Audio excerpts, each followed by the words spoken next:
Jadi berarti kan mengantar Pak Jokdri kemana-mana, ada lagi yang Anda lakukan untuk Pak Jokdri? Ya kadang-kadang kan Bapak suka minta tolong transfer segala macam itu. Transfer apa? Uang. Transfer uang. Transfer kemana? Ya banyak lah Bu. Jumlah berapa transaksinya?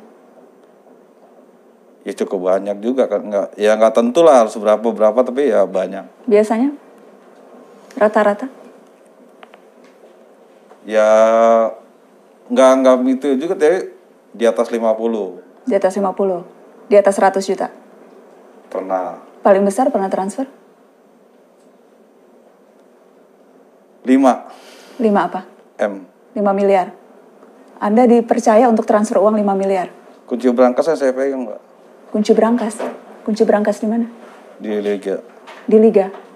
Itu berangkas apa? Berangkas di ruangannya Bapak. Ada berapa banyak uang di situ? Sekarang udah nggak ada. Yang paling banyak berapa banyak? Yang Anda tahu?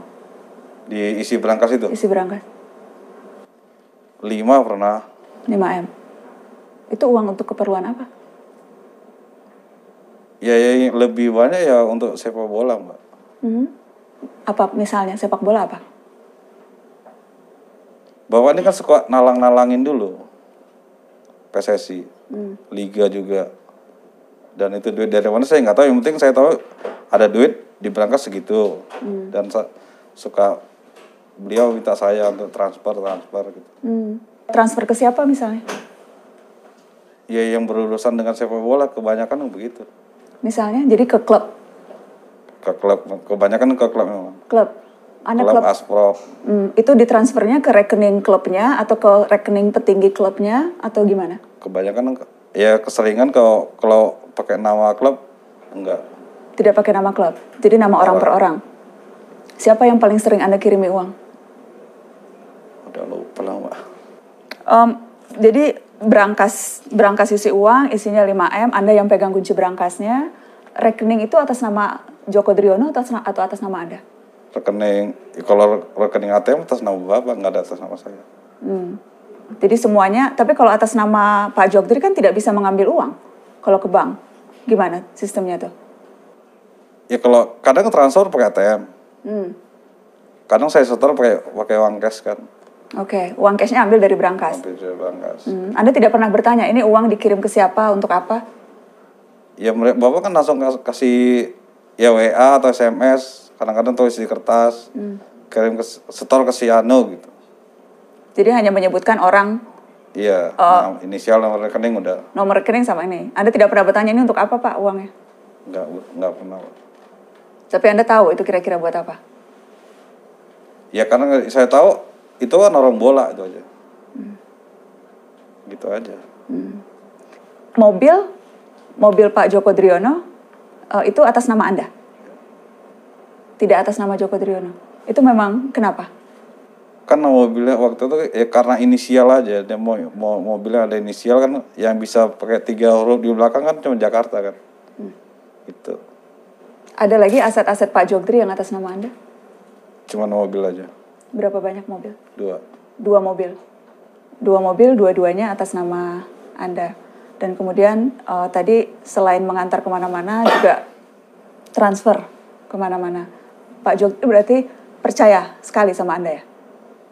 Ya selama ini begitu, Mbak. Kapan terakhir kali ketemu Pak Joko Driono? Senin.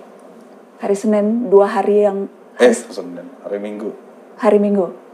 Itu bertemunya deh? Ya saya ngantar beliau. Kan malam Minggu kan, malam Senin kan ada pertemuan di Hotel Sultan. Oh, jadi Anda bahkan setelah ditetapkan jadi tersangka pun Anda kembali bekerja untuk Joko Driono? Iya. Masih ngantar kemana-mana? Kenapa?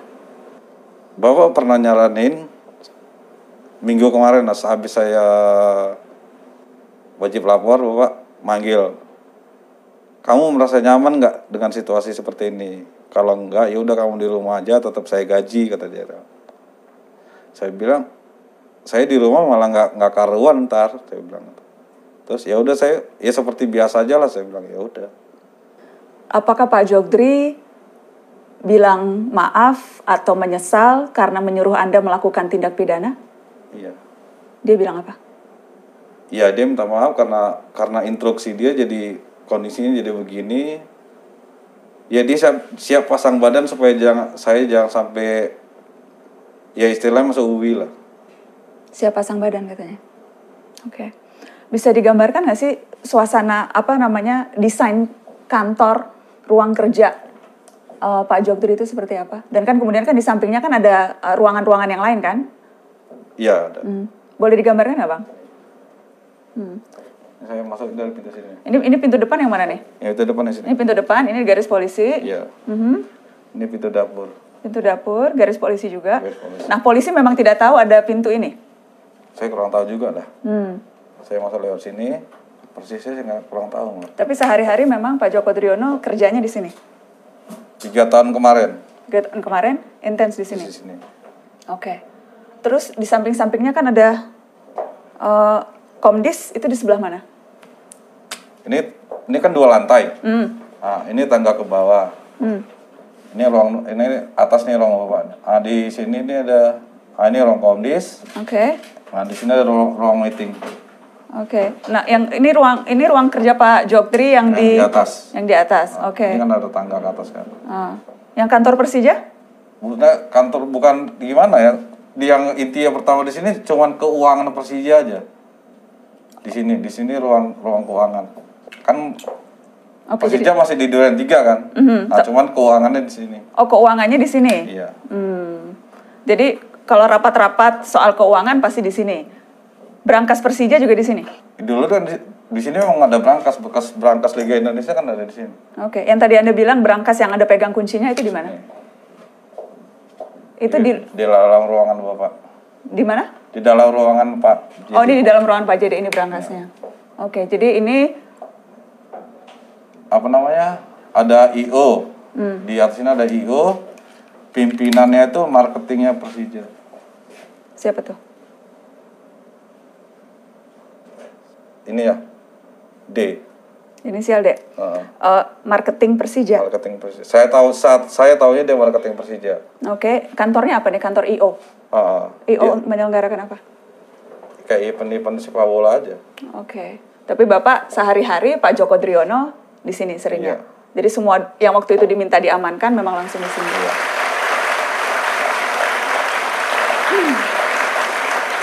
Ya, kami juga mengundang kuasa hukum Joko Driono, Andrew Bimaseta, namun yang bersangkutan menolak untuk hadir. Berikut persisnya yang disampaikan oleh kuasa hukum Joko Driono.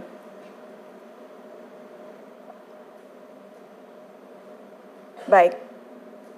Yang jelas kami memang memberikan kesempatan untuk mengklarifikasi dan juga memberikan tanggapan atas pengakuan sopir Jogdri yang tadi kita dengarkan sama-sama.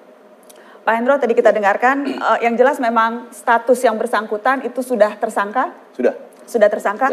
Pak Hendro, ketika menggeledah kantor PSSI, itu apa sih yang dicari, Pak? Sebetulnya penggeledahan itu terkait dengan LP yang kita tangani sebelumnya. Kita ingat setelah Mata Najwa kedua, tanggal 20 Desember, Bapak Kapolri membentuk tim Satgas, kemudian LP dengan pelapor Ibu Lasmi muncul terkait Liga 3 pertandingan PS Banjarnegara. Ya. Sehingga berturut-turut kita menetapkan 6 tersangka yang kita lakukan penahanan. 4 tersangka tidak ditahan. Di 2 diantaranya itu ada dari Komdis, kemudian dari Wasit, sehingga untuk kelengkapan berkas perkara, penyidik memerlukan dokumen yang diperlukan. Yang adanya tidak langsung ke Tower Rasuna, Tower 9 bukan. Tapi sebenarnya kita lakukan penggeledahan di Mall FX. Oke. Kemudian Mega Kuningan dan kemudian ke kantor Komdis tersebut. Oke, kantor Komdis yang tadi kita lihat gambarannya memang ada di samping ruangan JD. Ya, untuk mencari dokumen yang diperlukan kelengkapan berkas oleh penyidik. Pak Hendro, kapan Satgas kemudian dapat informasi bahwa ternyata ada yang masuk begitu dan kemudian mengambil barang-barang bukti? Ya, sebetulnya ketika kita akan melakukan penggeledahan itu karena situasional sudah malam, maka kita tunda. Paginya kita masuk, ada orang yang kita curigai melakukan pengambilan tanpa seizin kepolisian. Sehingga kita melakukan olah TKP, kemudian kita melakukan pemeriksaan saksi, setelah itu kita mencari bukti-bukti. Dan kita sudah menerapkan 3 orang tersangka itu yang melakukan. Setelah itu kita kembangkan dalam pemeriksaan tersangka berinisial MM, MS, dan AG tersebut ada yang menyuruh melakukan. Tanggal 14 hari Kamis 2019, penyidik Satgas melakukan gelar perkara. Berangkat dari hasil olah TKP, keterangan saksi maupun tersangka. Sehingga menetapkan saudara JD sebagai tersangka. Jadi rangkaiannya seperti itu? Ya, rangkaiannya tidak terlepas dari laporan LP sebelumnya yang dilakukan oleh Ibu Lasmi. Ada dokumen yang kita perlukan dalam rangka untuk kelengkapan berkas perkara yang dilakukan penyidikan oleh Satgas.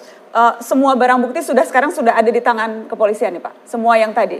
Ya, sudah ada di penyidik saat ini, sedang kita pelajari dokumen-dokumen yang kita temukan. Apakah memang mengarah ke dugaan pengaturan? Memang ada kaitannya, kita temukan adanya.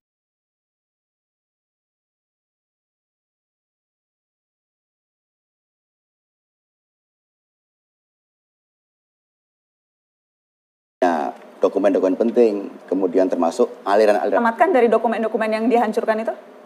Dari penggeledahan baik di kantor Komdis maupun di apartemen tersangka JD, masih banyak dokumen-dokumen yang bisa kita sita.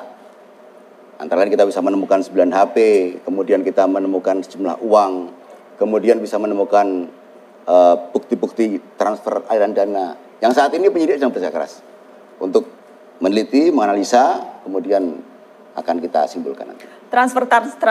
Bukti-bukti transfer termasuk apakah yang tadi kita dengarkan pengakuannya yang dilakukan oleh sopir Jogdri atas perintah Jogdri sampai sejumlah 5M? Itu belum kita temukan. Ya, hanya pengakuan dari sopir kita belum temukan. Namun demikian memang dari hasil barang bukti yang kita sita, kita sedang dalami apakah betul terkait dengan kasus yang sedang ditangani oleh Satgas ini.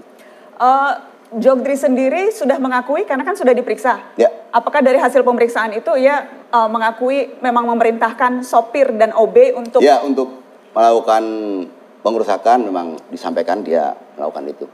Tapi memang kita pada hari Jumat kemarin kita melakukan pemeriksaan belum tuntas seluruhnya.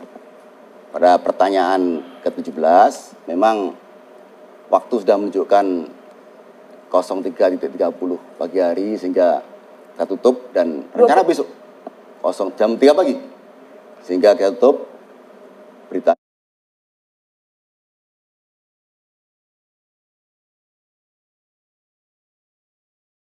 acara pemeriksaan saksi tersangka, kemudian besok ya sudah ya. Motifnya ya apakah? tentunya pihak penyidik meskipun tidak ada pengakuan Sudah ada pengakuan dari? Ada pembuktian dari hasil olah TKP, pemeriksaan tersangka sebelumnya dan bukti-bukti yang kita sita.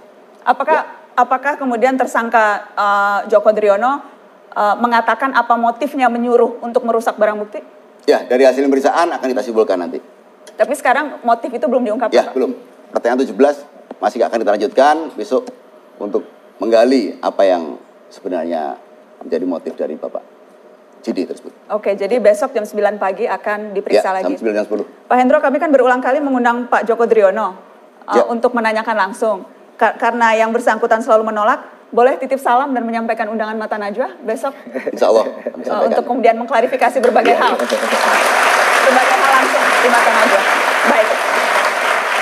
Kita akan lanjutkan. Setelah ini, kita juga akan mendengarkan pengakuan seorang perangkat pertandingan yang menyebut bahwa mayoritas klub di Liga 1 terlibat pengaturan skor. Kita akan kembali setelah pariwara. Pertandingan Liga 1 itu sudah banyak diatur. Itu bukan rahasia umum lagi. Bahwa setiap pertandingan itu ada permainan. Dan setiap pertandingan? Iya.